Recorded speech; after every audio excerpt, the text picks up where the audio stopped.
Teman-teman semua, perkenalkan saya Dr. Valentina Erlitasari. Saya biasa dipanggil Dr. Valen, Ibu di Betsaida ini. Saat ini saya duduk di posisi manajemen di Betsaida.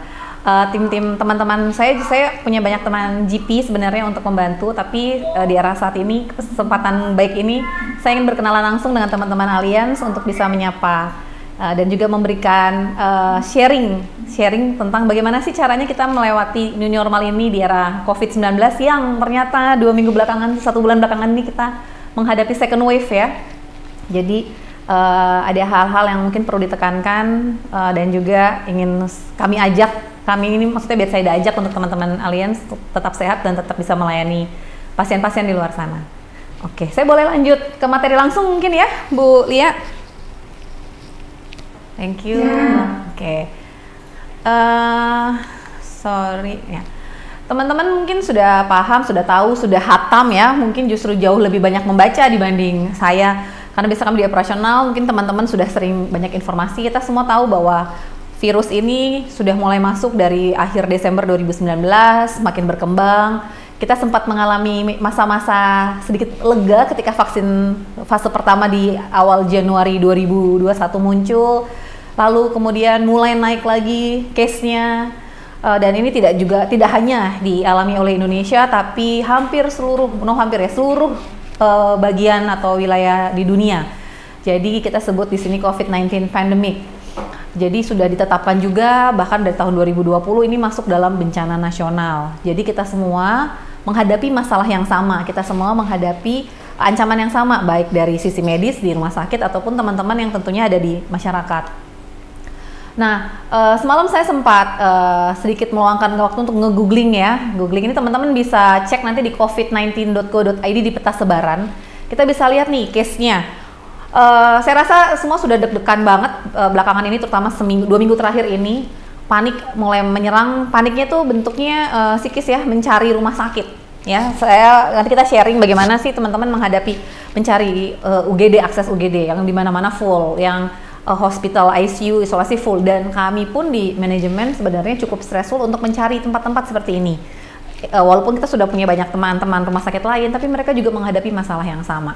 Gimana tidak kalau dilihat ya dari case belakangan ini sudah mulai lebih dari 20.000 kasus terkonfirmasi, udah hampir 2 juta terkonfirmasi.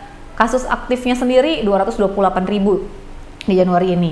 Untuk masalah sembuh gimana dok? Sebenarnya banyak yang sembuh ya, banyak yang survive untuk sembuh. Tapi belakangan memang virusnya sudah mulai high contagious, yang meninggal juga meningkat. Thanks God kita ada vaksinasi di 2021, di mana kalau dilihat capaiannya mungkin belum terlalu banyak, tapi sudah hampir 28 juta orang sudah mendapat vaksin pertama. Dan memang benar pertama kali vaksin itu memang dirasakan oleh tenaga kesehatan dahulu, sebelum akhirnya mulai bergrading ke aparat-aparat negara, kemudian masuk ke BUMN, dan sekarang saya rasa di wilayahnya sudah mulai banyak vaksin-vaksin yang diberikan untuk umum yang di atas 18 sampai 60 tahun.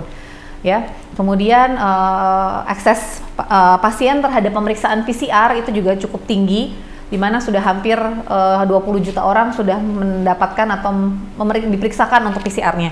Awal-awal jika kita review ke belakang, untuk periksa ini aja luar biasa susah dan aksesnya juga sulit, harganya mahal luar biasa.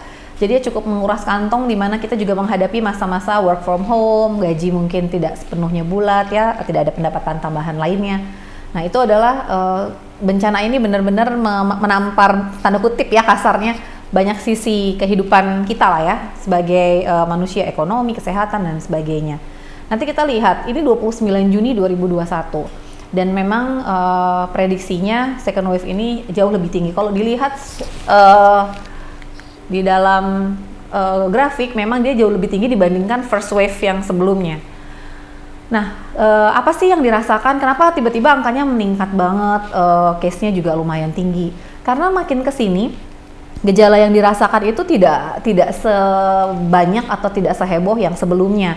Kalau kita pelajari, ini juga data dari data nasional. Kalau kita pelajari bahwa untuk pasien dengan gejala positif COVID-19 itu paling banyak keluhannya batuk, masih batuk. Jadi memang benar virus ini memang menyerang saluran pernafasan.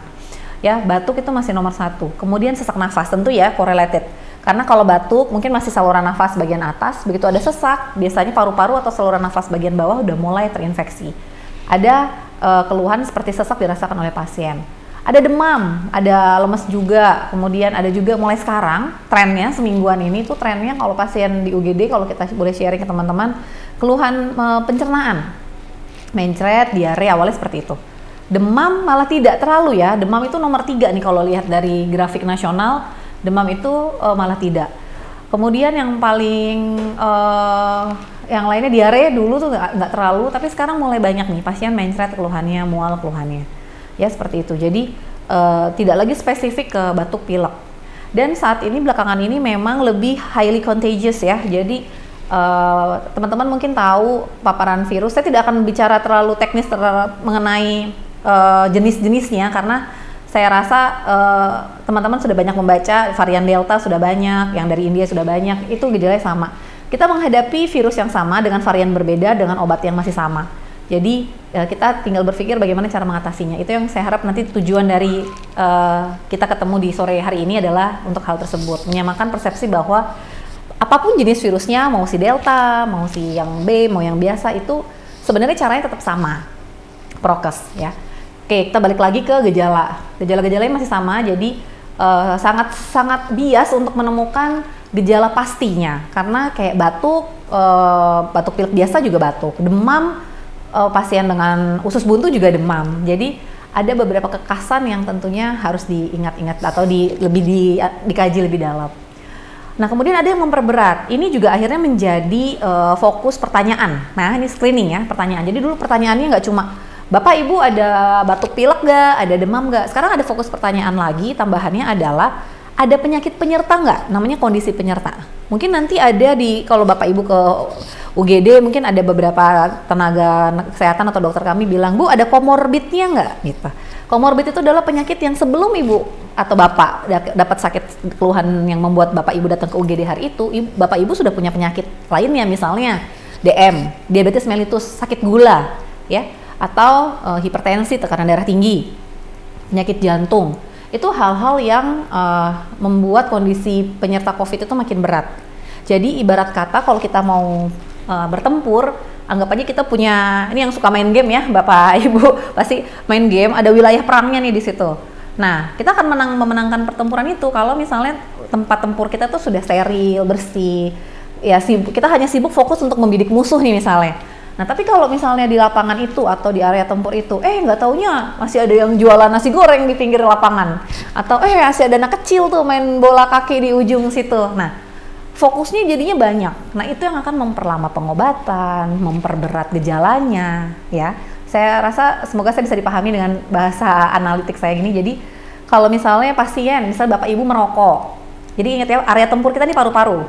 Bapak Ibu merokok, itu artinya sedang memperkeruh suasana atau tempat tempurnya. Tapi kalau Bapak Ibu tidak perokok, mungkin kansnya untuk sembuh jauh lebih besar. Jadi di sini adalah kondisi penyerta yang dapat memperberat paling banyak adalah diabetes mellitus. Kenapa sih dok? DM itu Bapak Ibu, ketika pasien punya DM tidak terkontrol lah, terutama ya, jika tidak terkontrol terutama, misalnya ada infeksi masuk ke dalam badan, wah itu kuman seneng banget, atau gula tuh akan cepat naik, gitu ya, produksinya akan cepat naik. Atau kebalikannya, ketika gulanya tinggi, ini kuman makin seneng, dapat makanan banyak gitu, jadi dia cepat banget berkembangnya. So be careful buat Bapak Ibu atau keluarganya yang punya penyakit DM, kemudian merasa iya ya bener ya kata dokter saya nggak terkontrol nih gulanya, minum obatnya kalau aja, kalau inget, kalau dimarahin dokternya, kalau disenggol istrinya. Nah mulai sekarang teratur minumnya ya, jangan sampai tidak terkontrol. Terus istrinya bilangin, tahu dari mana dok suami saya terkontrol? Yuk Bu bawa ke laboratorium, coba cek HbA1c-nya, itu profil untuk kepatuhan minum obat atau profil gula darah kurang lebih 6 bulan terakhir. Jadi harus dicapai itu. Rekomendasi vaksinasi sekarang juga pasti minta HbA1c ya, kemarin-kemarin yang sudah pengalaman divaksin pasti ditanyain tuh. Bapak Ibu ada penyakit DM? Nah, boleh lihat HbA1c terakhir? Nah, karena itu yang jadi patokannya. Oke, itu DM, menjadi concern. Kemudian hipertensi. Nah, ini yang suka suka curi-curi asik nih, minum obat biasanya rutin. Terus pas di screening mau ditanyain kan, pas screening kan ditanya tuh pas mau vaksin, Bapak Ibu ada penyakit apa? Dulu sih pernah hipertensi, pas dites tensinya melonjak naik. Thanks God bahwa sekarang tidak terlalu seketat fase pertama ya, vaksinasi itu. Kalau dulu sampai tidak hipertensi masuk grade 1 aja kita tidak berikan vaksinasi. Sekarang masih ada kelonggaran, jangan sampai tensi atasnya 180, jangan sampai tensi bawahnya 110. Jadi tapi jangan dianggap keberuntungan, itu adalah suatu kesempatan untuk bisa hidup lebih sehat lagi Bapak Ibu. Jadi sekarang minum obat darah tingginya dengan baik. Amit-amit. Ini amit-amit banget. Kalau misalnya nanti terjadi, misalnya kita jadi positif COVID tadi ya, ternyata lapangan tempur kita bermasalah. Indikasi dengan penyakit penyerta ini belum tentu diisolasi mandiri loh. Belum tentu bisa dirawat di isolasi biasa. Bisa-bisa di ICU. Oke? Kenapa saya bilang harus takut? Susah Bapak Ibu cari ICU saat ini. Ya, even rumah sakit juga akan susah. Jadi, mari kita membuat kesempatan kita, kalau sakit jangan sampai kita harus dapat penanganan di ICU. Paling tidak kita bisa isolasi mandiri, masih bisa dekat dengan keluarga, disupport keluarga, masih kena matahari, itu menyenangkan. Ya, jadi saya concern di sini untuk teman-teman Allianz. Saya rasa walaupun memiliki jaminan insurance atau kesehatan yang baik, jangan sekedar saya kan punya asuransi misalnya. Jangan, berapapun yang bisa di cover, tapi pada saat fasilitas kesehatannya sudah mulai tidak ada, jadi nggak berguna, bukan gitu. Jadi saya mengajak untuk bisa mulai lagi mengingat apa aja sih PR besar di kesehatan saya. Hipertensi yang nomor 2, jantung nih yang nomor 3. Yang udah pasang ring, kalau belum pernah check up, yuk check up rumah sakit. Ya, kalau yang dekat-dekat Tangerang ke bedside aja, aman kalau untuk gedung bedside-nya ya, karena benar-benar protokol screeningnya ketat. Kemudian ada sakit ginjal juga, kalau HD-nya rutin, lakukan HD rutinnya. Pastikan fasilitas kesehatan Bapak Ibu juga aman. Lakukan di sana, jangan ditunda-tunda. Kalau ditunda pas sampai rumah sakit udah anfal, susah Bapak Ibu. Karena jarang sekali ada fasilitas kesehatan yang bisa melakukan hemodialisa atau cuci darah pada pasien yang COVID juga. Bayangkan effort rumah sakit untuk harus bikin isolasi, belum petugasnya, belum APD-nya, belum mesinnya. Jadi harus rutin sebisa mungkin mumpung kita masih sehat. Lain-lain tentunya penyakit-penyakit paru ya kebanyakan ya, TBC, kemudian asma, itu makin memperberat. Kayak tadi tuh saya bilang lapangan tempurnya tuh paru-paru. Kalau paru-parunya udah ada masalah nih, ada asmanya, ada TBC-nya ya. Fokus kita ngobatinnya terlalu banyak, penyakitnya makin seneng gitu, sembuhnya jadi lama. Kira-kira itu yang saya nggak nakut-nakutin, tapi ini meng-encourage ya. Ini PR-nya dari Bu Lia adalah, Dok, ini supaya teman-teman sehat semua nih gimana? Nah, ini cara-cara yang saya sampaikan. Ini sekedar kita refresh lagi, reminds lagi. Cara penularannya masih sama ya Bapak Ibu, masih sama seperti kemarin-kemarin lah, pasti udah pada baca, batuk ya, percikan. Jadi inkubasi itu kurang lebih 5 harian, 5 hari ya, paling cepat 3 hari, 5 sampai 6 hari itu idealnya 5 hari, rata-rata 5 hari. Jadi kalau kita introspeksi, kok saya positif ya hari ini ya? Ingatnya 5 hari ke belakang, saya ngapain ya 5 hari ke belakang gitu. Buat apa sih Dok tahu ini? Supaya kita bisa tracing. 5 hari ke belakang saya ketemu siapa? Aduh, kemarin ketemu sama si Mamah nih. Mama coba cekin, nah kayak gitu. Itu fungsinya, kita tahu masa inkubasi itu buat apa. Jadi nggak serta-merta. Misalnya saya hari ini positif. Wah, kemarin saya habis ketemu si Anto tuh. Anto kayaknya menyebar. Jangan sampai kayak gitu. Ya, itu menjadi ya tidak baik akhirnya. Kita coba ingat satu minggu 5 hari kemarin, 4 hari kemarin, nah seperti apa. Nah, pada pasien-pasien yang imunitasnya sudah cukup tinggi, itu bisa sampai 14 hari baru muncul tuh gejalanya. Jadi kadang tracingnya bisa sampai 14 hari lagi kemarin kemana ya gitu. Tapi concernnya jangan itu. Saya berharap teman-teman Allianz tidak berconcern, ini penyebab saya karena ini enggak. Tapi begitu kita sudah positif, ring 1 kita selamatkan dulu nih. Keluarga, yang kontak erat, yang tidur seranjang sama kita, yang disuapin sama kita setiap hari, yang harus dianterin ke pasar setiap pagi, yang kayak itu tuh. Ring 1 itu yang harus difokuskan. Gak usah cari, kemarin di kantor ngapain ya? Jadinya kita kehilangan fokus untuk pengobatan tadi, untuk support ya terutama. Utamanya pasti ditularkan sama orang yang punya gejala ya, simptomatik, kayak droplet. Nah, apalagi yang sekarang ini ya Bapak Ibu, varian yang terbaru ini, 5-10 detik aja kita kontak, cuma sebentar kok Dok, cuma makan doang gitu, nggak ada kok saya nggak buka masker ketawa-ketawa, makan aja. 5-10 detik kalau duduknya hadap-hadapan, jadinya bisa tertular ya. Kemudian atau ada kontak benda permukaannya nggak bersih, kita pegang, masukin ini pegang-pegang muka, itu juga bisa. Saya berharap teman-teman aliens juga udah mulai latah ya, latah untuk tidak habis pegang-pegang, pegang ini, ya. Karena 1 tahun saya rasa cukup untuk membentuk kebiasaan baru. Habis pegang-pegang nggak pegang-pegang hidung, nggak gocek-gocek mata. Mau pegang mata itu udah harus cuci tangan dulu. Ya itu harus kebiasaan-kebiasaan yang harusnya dibuat menjadi karakter ya. Lama-lama kita menyelamatkan area ini untuk tidak terkontaminasi. Kemudian saya mau bahas apa sih yang dikerjakan? Kalau cara penularan, virusnya bentuknya apa, ada kapsulnya, ada RNA dan lain-lain. Saya rasa bukan di kesempatan kali ini saya bicara. Saya justru ingin bersama untuk ini pasti udah teman-teman juga udah sering, tapi ada beberapa yang memang harus diingatkan kembali. Mengingat case-case-nya saat ini sebenarnya masalahnya sama aja. Karena kita belum patuh sama protokol kesehatan. Cuci tangan, saya mau tanya deh, cuci tangannya teman-teman aliens masih yang gini nggak sih? Gitu, masih gitu nggak? Atau yang cuci tangan basah terus ngelap-ngelap di tangan, ada nggak yang kayak gitu? Jangan, sekarang cuci tangan pasti ada langkah-langkahnya ya. Cuci tangan itu ambil sabun, bersihkan gini, jangan lupa punggung tangannya, kiri dan kanan. Jangan lupa sela-sela jarinya, jangan lupa di buku-buku ujung-ujungnya, jangan lupa di ibu jari, jangan lupa di ujung kukunya. Tambahan biasa di pergelangan tangan saat mencuci, gitu. Pas kena air, nah ini juga lupa nih. Pas kena air jangan, nggak gitu. Lakukan gerakan yang sama di bawah air, gitu. Ya, niscaya, insya Allah, ini kita menghindarkan diri dari COVID-19 penularannya. Kemudian sekarang yang kedua adalah masker. Masker sekarang tren banget nih, saya juga baca di sosial media. Maskernya 2 lapis tapi nggak boleh yang sejenis. Lakukan kalau itu tidak merugikan. Kalau saya sih berpikirnya begitu. Yang pasti satu surgical mask, bukan cuma apa tuh yang mereknya yang tipis-tipis ya, yang buff gitu. Nggak cuma yang itu. Benar-benar masker surgical di dalam, di luarnya pakai kain. Fungsinya apa sih? Dengan beda pabrikan atau jenis lapisan diharapkan bisa menyaring dengan lebih baik virus yang sama, virus COVID-nya. Jadi bikin double ya. Sekarang trennya gitu. Justru kalau cuma single masker agak jadi pertanyaan. Ya, lakukan jika tidak merugikan. Kalau saya sih berpikirnya begitu. Udah pakai 2 aja nggak apa-apa.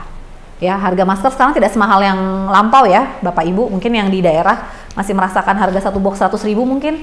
Tapi kalau di saat ini di Jakarta tidak lagi ya masih bisa cukup terjangkau. Ya, apalagi sekarang di minimarket itu sudah mulai banyak yang jual. Nah ini dimanfaatkan banget nih gitu ya untuk bisa menggunakan. Mengatur jarak antrian. Nah ini masih agak susah ya, bahkan di bandara pun masih suka nempel-nempel nih. Ini masih agak sulit. Kemudian buat jarak yang selang-seling. Ini sama kayak tadi tempat makan nih. Kalau Bapak Ibu di kantor coba usulkan ke Human Capital atau HRD-nya. Kalau duduk itu nggak hadap-hadapan gitu, selang-seling. Tapi harus patuh tuh. Di Tangerang sini ada satu mall, kalau kita makan di food court, itu dia selain dia kasih tanda yang tidak boleh diduduki dan boleh diduduki, dia bikin sekat juga loh, bening. Jadi walaupun kita makan sama anak saya atau makan sama suami saya, itu kayak ada pemisahnya, tapi memang itu yang baik ya. Jadi kadang akhirnya memilih makan di tempat yang demikian, walaupun di tempat umum, dibandingkan yang mungkin sepi, tapi ternyata kita masih bisa duduk satu baris berempatan, masih bisa foto bareng-bareng. Nah, mungkin lebih baik memilih ya, mulai sekarang harus bisa memilih. Sebisa mungkin makan di rumah, tapi saya yakin Bapak Ibu ada rasa bosannya, pengen jalan-jalan. Pilih-pilih tempat makan yang baik. Duduk seperti yang digambar tadi itu menunjukkan selang-seling. Ini moda transportasi ya, saya rasa kita tidak bisa menghindari bahwa kita membutuhkan transportasi ini. Tapi sebaiknya sih memang dijaga entah cara duduk kita, berseling, menggunakan APD yang baik, yang proper tapi tidak berlebihan, nggak pakai hazmat juga ya Bapak Ibu naik bus gitu ya. Tapi harus sadar bahwa dari 4 ini adalah ketika kita menjaga orang-orang di rumah kita, saat Bapak pergi dari rumah dan pulang lagi ke rumah, usahakan baju dan maskernya berbeda, ya. Jadi yang di sini ibu-ibu yang punya suami bekalin sekarang 1 kit, 1 tas isinya masker buat berangkat kerja nanti. Kan dia dari rumah nih pakai masker, udah pakai sampai kantor dia ganti untuk menjaga teman-teman kantornya. Nyampe mau pulang dia ganti masker, sampai rumah dia lepas maskernya pakai masker yang lain. Bajunya juga jangan baju yang itu buat udah pegang-pegang anak, peluk-peluk istri ya. Siapin Bu, di depan ember udah dikasih cairan disinfektan, apapun lah ya sekarang banyak, rendam dulu baru cuci. Jadi udah mulai hati-hati sekali ya, karena dulu terkenal dengan klaster keluarga, klaster kantor, klaster ini itu sekarang udah enggak. Kayaknya sekarang semuanya nggak berklaster-klaster lagi. Semuanya hampir tanda kutip punya kesempatan terinfeksi ya. Jadi jangan masuk ke dalam list tersebut ya, kita harus tetap jaga. Itu adalah protokol kesehatan yang belum berubah dari awal kemarin. Masalahnya kenapa tetap didengungkan? Karena ternyata tidak semua protokol ini dijalankan dengan baik. Jadi terima kasih untuk mungkin tempat kita bekerja yang sudah bisa memikirkan hal-hal seperti ini. Work from home juga salah satu solusi untuk memangkas kerumunan. Tapi ya jangan sampai juga work from home gak taunya malah pergi kemana-mana, itu yang dihindarkan. Oke, next. Banyak sekali ya upaya pemerintah, tadi achieving new normal tema saya hari ini juga. Gimana sih caranya bisa new normal? Bapak Ibu percaya saja bahwa kita untuk menjadi sebuah karakter itu melewati hampir beberapa proses ya. Satu pasti nggak enak ya, dipaksa ya. Satu disuruh dulu, terus habis itu kita lihat, terus kita lakukan. Habis dilakukan lama-lama jadi kebiasaan. Setelah biasa lama-lama jadi karakter tuh. Jadi hal-hal yang seperti pakai masker akan menjadi hal biasa. Sekarang aneh gak sih kalau keluar rumah nggak pakai masker? Ih, apa yang kurang ya gitu. Kayak perempuan keluar rumah nggak pakai lipstik rasanya. Aduh, belum pakai lipstik kayaknya kayak gitu. Jadi pasti akan ada rasa seperti itu. Jadi kita biasakan dulu supaya kita bisa terhindar dari hal-hal yang kita tidak inginkan ya. Ini ada dari gugus COVID sendiri, dari pemerintah ya, Kementerian Kesehatan, tentang menghindari COVID-19, iman, aman, imun, ya, menjalankan ibadah sesuai agama, kepercayaan Bapak Ibu, minta dijauhkan dari semua kemungkinan terinfeksi, dijaga keluarganya, aman, pakai masker, jaga jaraknya, jangan bergerumbul, cuci tangan dengan baik. Imun, ada yang merasa, wah nanti kalau olahraga saya makin capek dok, kalau capek nanti bawaannya sakit, jadinya badannya sakit semua, nanti kalau ada virus saya gampang lelah. Kebalik ya, justru dengan olahraga kita itu menjaga imun dengan baik, tapi teratur, jangan diforsir. Seminggu nggak olahraga, sekalinya olahraga larinya 10 kilo, terus habis itu betisnya kram, betisnya sakit, besok kapok olahraga. Salah yang kayak gitu. Jadi yang benar adalah rutin, mau 30 menit per hari tapi rutin, mau seminggu 3 kali tapi rutin ya. Istirahatnya cukup. Nah ini yang biasanya gara-gara WFH, gara-gara di rumah, punya kesempatan banyak di rumah, nonton drama Korea gitu, habisin episodenya pagi tuh sampai jam 2 sampai jam 3. Nah itu menurunkan daya tahan tubuh karena badan itu lelah, alarm di tubuh kita tuh kayaknya masih kerja terus. Kemudian jangan panik. Nah ini juga penting, saya rasa kalau saya nggak tahu ya kalau di daerah atau di tempat teman-teman yang di luar Jabodetabek, kalau di tempat kami di Tangerang terutama, panik itu udah nggak panik lagi lah, justru orang akan lebih saling membantu. Kalau dulu paniknya itu kelihatan dari ketika ada satu rumah mulai ada terinfeksi, wah semuanya kayak lockdown, ditutup, dikucilkan. Sekarang enggak tuh. Sekarang begitu ada yang positif, mereka support buat yuk anterin makanan, yuk taruh di depan, gitu. Jadi itu hal yang sangat baik ya, tidak panik. Dan itu pastinya secara psikis akan membantu teman kita atau tetangga kita yang menghadapi hal tidak diinginkan ini, karena semuanya punya kesempatan yang sama untuk terinfeksi, ya.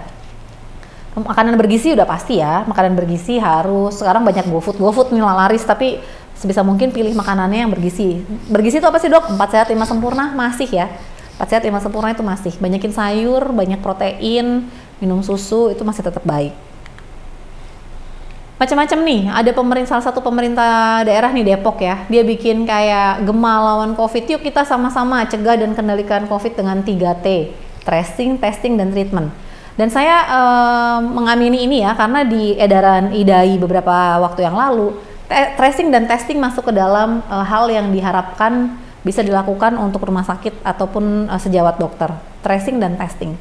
Jadi tracing tadi untuk mengingat kemarin saya kemana ya, ada kegiatan apa ya, kemarin di RT RW ada acara apa ya, seperti itu. Testing, sekarang PCR ya, tadi saya sampaikan di awal, PCR sudah harganya cukup terjangkau saat ini. Akses hampir klinik saja bisa periksa PCR. Kalau dulu kan rumah sakit doang ya, rumah sakit saja. Sekarang klinik bisa kerjakan. Toh sekarang juga ada modalitas pemeriksaan lainnya selain PCR yang bisa diyakini juga dan sudah ditetapkan di Permenkes bahwa bisa menjadi alat untuk diagnostik, yaitu swab antigen. Tapi memang harus disadari swab antigen ini akan lebih spesifik atau sensitif di early akut. Kenapa? Karena antigen itu adalah protein pertama yang dibentuk sama tubuh saat virus datang. Dia kenalan nih, itu si COVID-19, itu antigen tuh yang bilang gitu tuh. Itu si COVID-19, itu antigen. Nah, begitu dia tahu si antigen tadi langsung siap-siap. Bener loh si COVID-19, ayo cepat siapin pasukan dulu ya, bla bla bla. Bikin antibody. Jadi antibody adalah respon dari si antigen tadi. Nah, sekarang kita periksa swab antigennya. Nah, jadi sekarang modalitasnya nggak perlu pakai PCR yang mahal, pakai swab antigen untuk tracing dan testing sudah dianggap sah. Ya, kemudian sudah bisa langsung menjadi isolasi mandiri tuh kalau antigennya reaktif. Tapi memang iya kalau untuk diagnostik pasti, terapi obat-obatan yang lebih spesifik untuk penjaminan tertentu, mereka tetap minta swab PCR. Ya, tapi untuk di masyarakat untuk tracing dan testing pakai swab antigen sudah cukup. Treatment yang ketiga, treatment itu pengobatan. Ya, salah satu bukti kepanikan di masyarakat adalah mulai cari dulu cari obat malaria, hilang semua di pasaran, bahkan medis juga susah cari. Kemudian belakangan obat antiviral, oseltamivir, Avigan habis juga tuh. Itu bentuk kepanikan kita ya, kepanikan kita. Jadi sebaiknya sih tidak perlu panik. Lihat dulu gejalanya apa. Ketika gejalanya ringan nih, hanya demam-demam kok dok, saya nggak ada, hidung saya nggak kenapa-kenapa, sama saya bisa mencium. Demam-demam cuma sumeng-sumeng, obati sesuai dengan keluhannya dulu. Gitu. Saya mau pakai sebutlah misalnya paracetamol. Ya, berikan paracetamol dulu. Jadi jangan nggak dapat obat nih, harus ke rumah sakit, nggak dapat tempat, tapi nggak minum obat. Nah, salah juga, ya. Obatnya secara garis besar tuh ada antibiotik, ada antivirus, ada untuk imunomodulator atau peningkat daya tahan tubuh, vitamin ya. Kemudian ada obat-obat gejala, kalau sakit kepala minum obat sakit kepala, kalau mual minum obat mual, seperti itu ya Bu. Disadari juga bahwa ini adalah virus. Normalnya virus itu self-limited disease, sembuh dengan sendirinya 5-7 hari. Dengan sendirinya, kalau imunitasnya baik. Yang bikin berat tadi apa? Tadi ya, kondisi penyerta.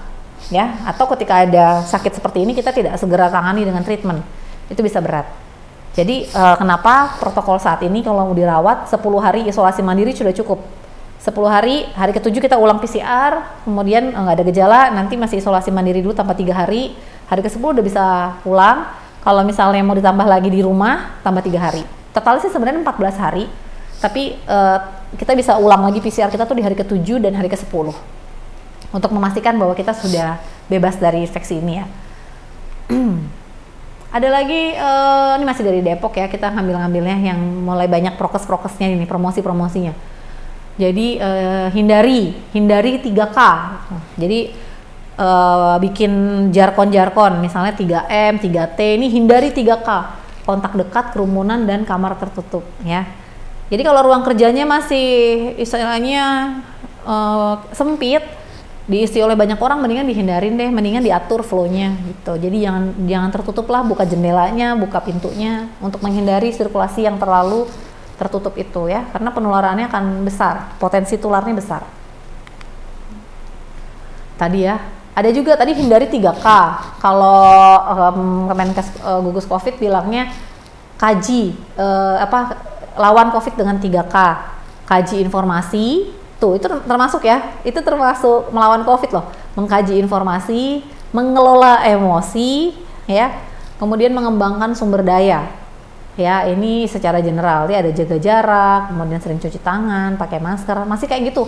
Mau di berapa banyak poster pun caranya pasti sama, seperti itu. Nah, ada lagi yang saat ini ya, yang tadi saya sempat singgung-singgung sedikit di 2021, upaya pengendalian tambahannya itu adalah vaksinasi, ya, jadi vaksin COVID-19. Mungkin teman-teman kalian sudah mulai terpapar dengan vaksinasi ini, ada yang sudah dapat vaksinnya, keluarga juga sudah tervaksinasi. Tapi hakikatnya vaksin itu saya ingin menekankan bukan artinya menjadi kekebalan seumur hidup ya. Karena pengendalian itu tidak hanya bertumpu pada vaksin saja. Jadi, saya udah divaksin kok, nggak apa-apa lah buka masker ini. Jangan, no, ya. Vaksin itu memang untuk memproteksi kita, tapi bukan berarti akhirnya menjadi kebal. Terus buat apa dong dok divaksin? Ada keuntungan lainnya ya Bapak Ibu. Salah satunya adalah tidak memperberat ketika kita menjadi terinfeksi. ya. Jadi ada beberapa kasus misalnya sudah vaksin tapi tertular, itu sangat mungkin. Tapi saya yakin gejalanya tidak seberat mereka yang belum divaksinasi. Jadi vaksin itu tetap sebaiknya kita gunakan ya pada saat ini untuk mengendalikan tadi. Toh setelah ada imunitas di dalam tubuh, mereka pasti bereplikasi, mereka cari cara sendiri untuk bisa melindungi, paling tidak jadi tidak mudah tertular, penyakitnya tidak terlalu berat, paling begitu ya. Itu masih ada fungsinya lah ya. Jadi tidak melulu tidak berfungsi. Jadi saya mau singgung sebentar tentang vaksin karena beberapa belakangan juga mulai marak. Jadi vaksin ini suatu sediaan yang ditujukan untuk membentuk imunitas terhadap penyakit dengan menstimulasi, merangsang, men-trigger, memaksa tubuh itu bikin antibodi. Sebenarnya badan saya nggak ada virusnya, cuma karena divaksin dia lemah, tiba-tiba tentaranya muncul semua gitu. Sama misalnya triggernya sengaja atau kasih virus yang dilemahkan, yang mirip-mirip. Oh, ini kalau dikasih bunyi alarm ini pasti pada ngumpul. Nah, tujuan vaksin adalah itu. Dia ingin memanggil si antibodi, cepetan nih bikin barisan. Kamu udah divaksin loh gitu. Badan ini udah divaksin loh, yuk cepat terbentuk. Seperti itu. Jadi meminimalkan tertular sebenarnya. Jadi kalau kebal setelah infeksi alamiah dan kebal setelah vaksin. Jadi kalau misalnya pertama kali kita kena exposure terhadap penyakit, kita sakit karena kita kena si protein sakitnya tadi, inti core-nya. Kita jadi sakit, kemudian terbentuk imunitas. Kemudian pada saat terbentuk imunitas, ketika kita kena second exposure sama penyakitnya, karena sudah punya imunitas tadi, kita tidak sakit. Ya, tidak lagi sakit. Ini kayak penyakit misalnya influenza, harapannya seperti itu. Pertama kita kena sakitnya, sel memorinya muncul. Wah, dibaca, oh ini namanya virus influenza. Ayo kita bikin formula untuk melawan dia. Oh, udah dibikin nih formulanya. Oke, sudah sembuh ya. Udah ada imunnya nih, udah ada programnya. Oh, ini antivirusnya udah muncul. Besok kena itu lagi virus yang sama. Ini programnya langsung kepanggil. Wait, kayak pernah kenal ini deh. Coba buka file yang tadi dong. Ini nih lawannya pakai yang ini ya. Gitu. Itu yang disebut akhirnya imunitas. Akhirnya kita nggak sakit karena badan kita udah punya sel memori tadi. Nah, pada saat vaksinasi, kebal setelah vaksinasi, setelah divaksinasi kita tuh nggak sakit dulu. Kita langsung membentuk imunitas.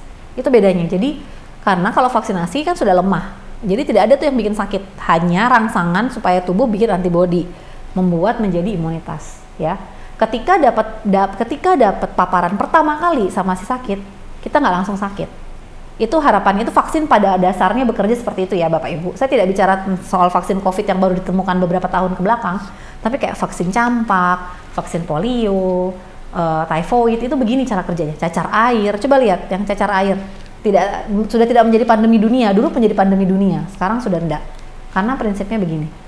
Jadi bisa dipahami bahwa bedanya kalau infeksi alami, kita sakit duluan, habis sakit kita dapat imunnya, besok sakit lagi kita aman. Kalau vaksinasi, kita nggak perlu sakit dulu, kita langsung bisa bikin imunitasnya.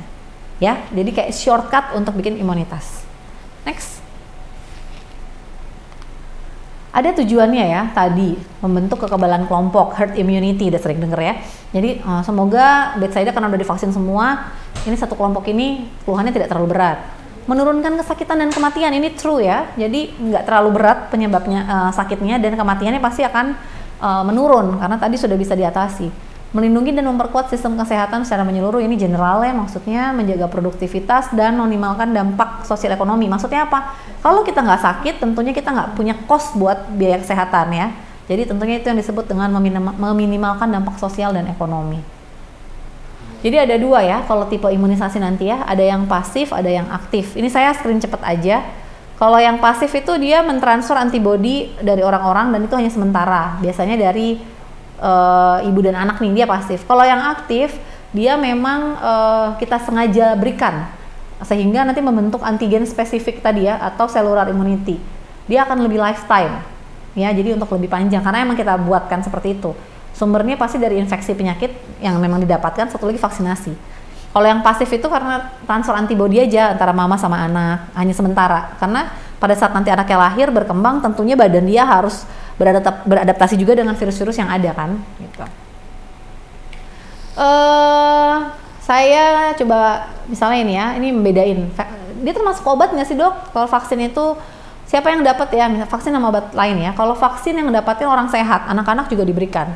Kalau obat kan yang kita kasih adalah untuk orang sakit ya. Kalau vaksin orang sehat dikasih, masyarakat yang kelompok yang resiko tinggi itu kita berikan. Kalau tujuannya yang satu buat mencegah, yang satu buat mengobati.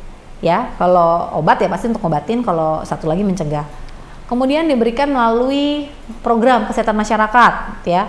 Di beberapa negara adalah syarat masuk sekolah. Kalau ke bapak ibu anaknya yang dapat beasiswa keluar gitu ya, ke Jepang, mereka pasti minta vaksinasi tertentu, ensefalitis B misalnya, atau pneumonia, mereka minta itu dulu. Itu menjadi syarat.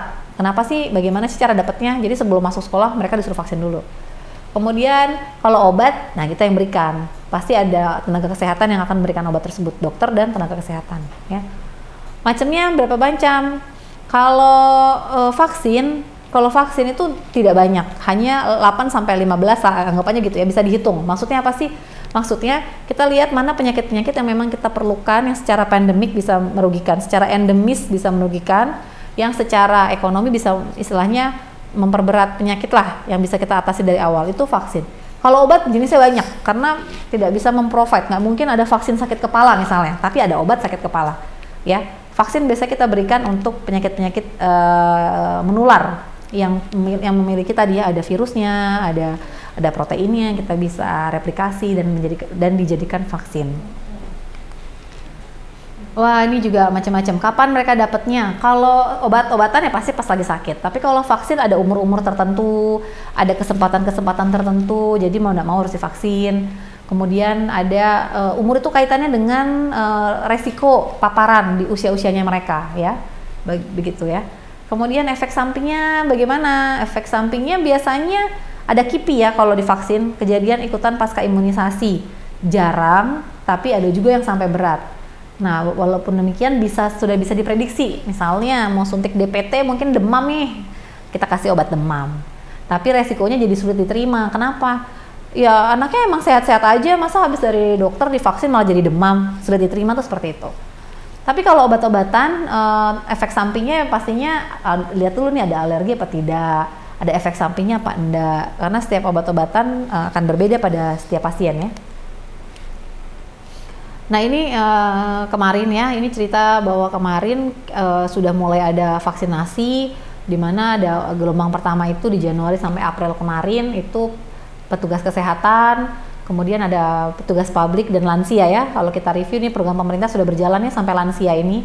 Kemudian di periode kedua vaksinasi udah mulai masuk masyarakat rentan, hingga akhirnya saya rasa di bulan Juli ini udah mulai masuk masyarakat lainnya seperti usia di atas 18 tahun sampai 60 tahun itu sudah mulai divaksinasi di era-era yang sekarang. Ya jadi bertahap. Ini pemerintah menggunakan studi prioritas untuk melakukan ini. Kenapa petugas kesehatan dilakukan pertama? Karena ini adalah first line kontak. Jadi diharapkan bisa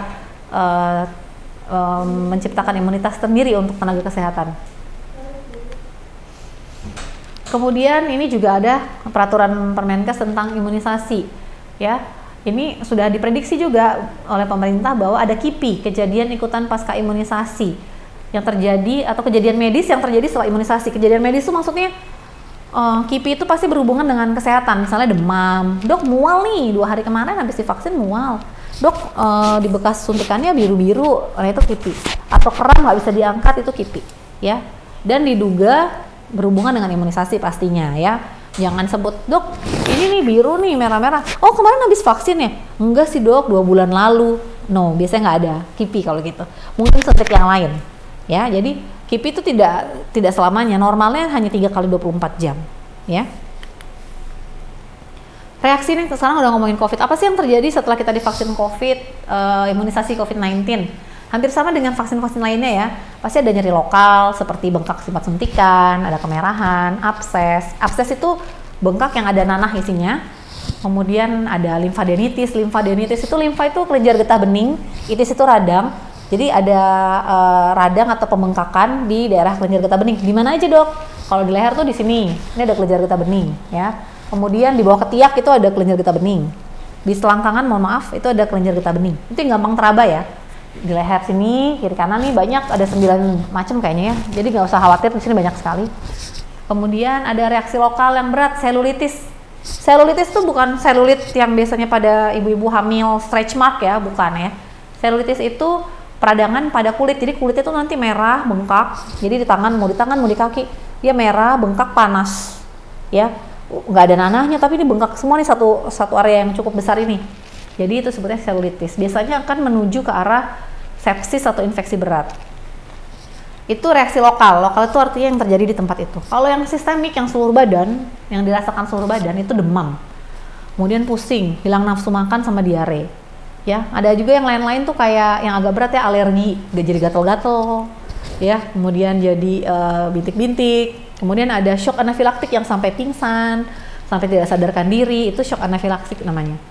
Kemudian ada yang nyeri-nyeri sendi sampai sinkop. Saya kemarin mendapatkan KIPI yang sama Bapak Ibu. Jadi kalau Bapak Ibu takut, sebenarnya sih tenang, ini terjadi untuk semua orang termasuk saya KIPI di vaksin yang kedua justru, bukan yang pertama. Itu berdebar-debar rasanya, berdebar-debar, irama jantungnya nggak teratur. Tapi itu hanya sementara, sedikit pasang oksigen udah perbaikan. Jadi ada gejala-gejala yang sampai seperti itu. Ada yang ringan-ringan, ada yang tidak sama sekali. Berapa dok persentasenya? Saya tidak bisa sebut secara nasional, tapi kalau untuk kita di dalam internal yang pernah terjadi di bedside itu kurang dari 5%. Jadi 3%-an lah ya kayaknya orang bilang bahwa dok pegel, dok mulai demam, itu kurang lebih 3%-an. Jadi tidak cukup banyak sebenarnya. Jadi masih cukup bisa diterima di masyarakat. Di nakes-nakes sendiri keluhannya hanya seperti itu, makanya berani dilepas juga di masyarakat. Oke. Ini kayak gini nih selulitis nih ya. Jadi dia di kulit, ini bukan stretch mark ya, jadi kulitnya warnanya kemerahan, bengkak, areanya cukup luas, panas kalau dipegang, ya. Kemudian, tapi dianggap serius ya. Kalau ini terjadi, silakan pergi ke fasilitas kesehatan terdekat ya Bapak Ibu, karena ini perlu ditanganin segera. Ada juga yang namanya anafilaktik atau yang gejala reaksi mendadak ya. Ini dia muncul ada kulit bermasalah di mukosa, itu di bagian-bagian yang kayak mulut ya atau mata. Kemudian dia rasanya apa? Rasanya adalah bisa bengkak, bisa gatal, bisa merah.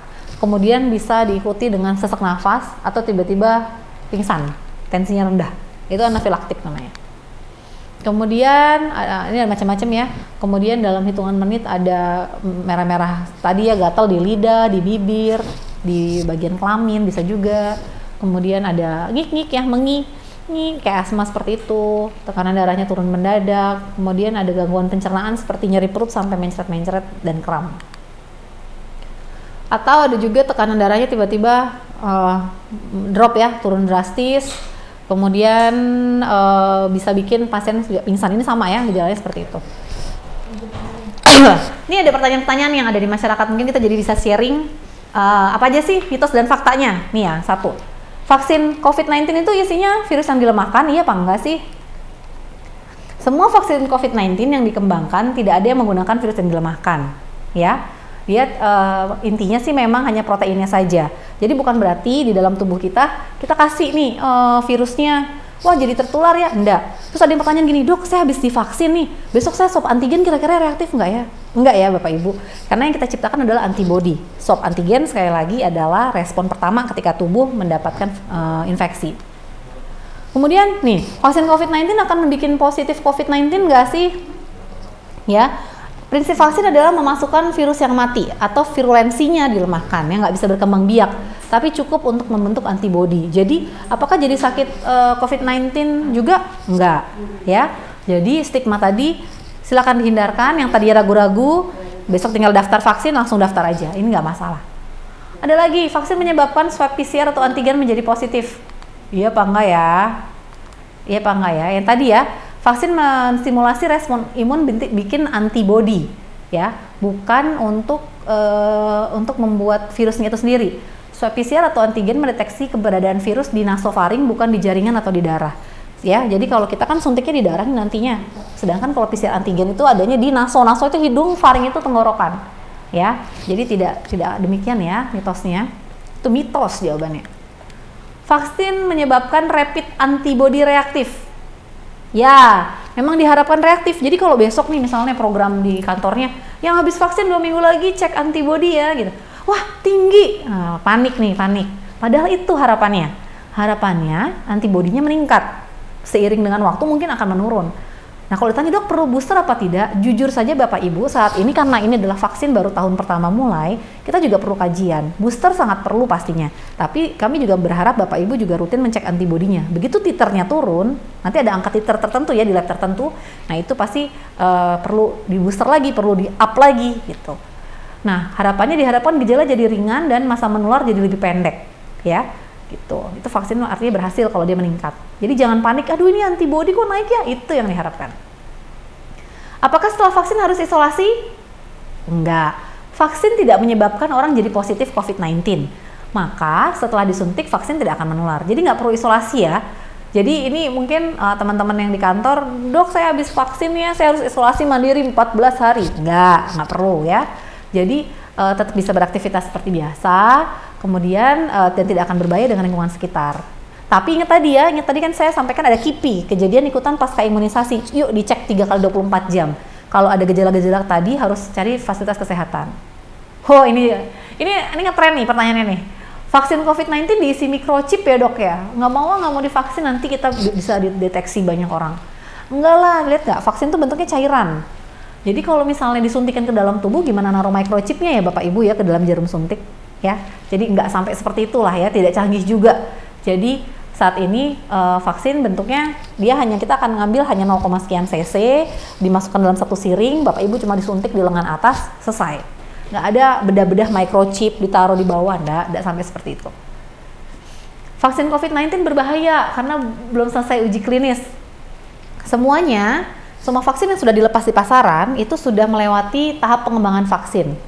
Nah, yang sudah ada di Indonesia sudah diberikan BPOM-nya ya, sudah memberikan izin penyuntikan. Sudah terbukti efektif dan aman dari uji klinis tahap 1, 2, dan 3 yang sedang berlangsung. Jadi semuanya sudah diuji Bapak Ibu. Memang kesannya terburu-buru karena memang pandemik ini adalah penyakit baru di dunia. Tidak pernah ada yang tahu kasus seperti ini. Tapi ini adalah pilihan terbaik kita saat ini untuk bisa meningkatkan imunitas tadi. Apalagi sekarang case-nya udah mulai meningkat, varian udah mulai banyak. Bapak Ibu juga harus cepat-cepat diproteksi. Oke. Next. Wah, nih. Percuma vaksin ya, percuma vaksin COVID-19 karena tetap protokol kesehatan walaupun sudah divaksin. Nah, tadi saya juga udah sempat singgung tuh. Bukan berarti kalau kita udah divaksin kita jadi kebal ya, jadi sakti mandraguno kalau orang Jawa bilang, nggak kayak Gatot Kaca kita Bu. Jadi saat ini jujur belum terbukti mengurangi penularan, ya buktinya kan contagiousnya masih tinggi, tapi mengurangi gejalanya. Coba kalau Bapak Ibu bisa bertanya sama penyintas-penyintas COVID yang sudah divaksin, mereka pasti akan mengalami gejala yang jauh lebih ringan dibandingkan yang belum divaksin, ya. Kemudian semakin banyak orang yang tidak mau divaksin, maka pengendalian pandemi ini juga makin panjang. Oke, jadi pada saat ini mindsetnya diganti, bukan artinya kalau udah divaksin nggak usah pakai masker lagi. Nggak, kita bisa tetap ketularan loh sama virus yang lain, dan dengan catatan virus itu bereplikasi.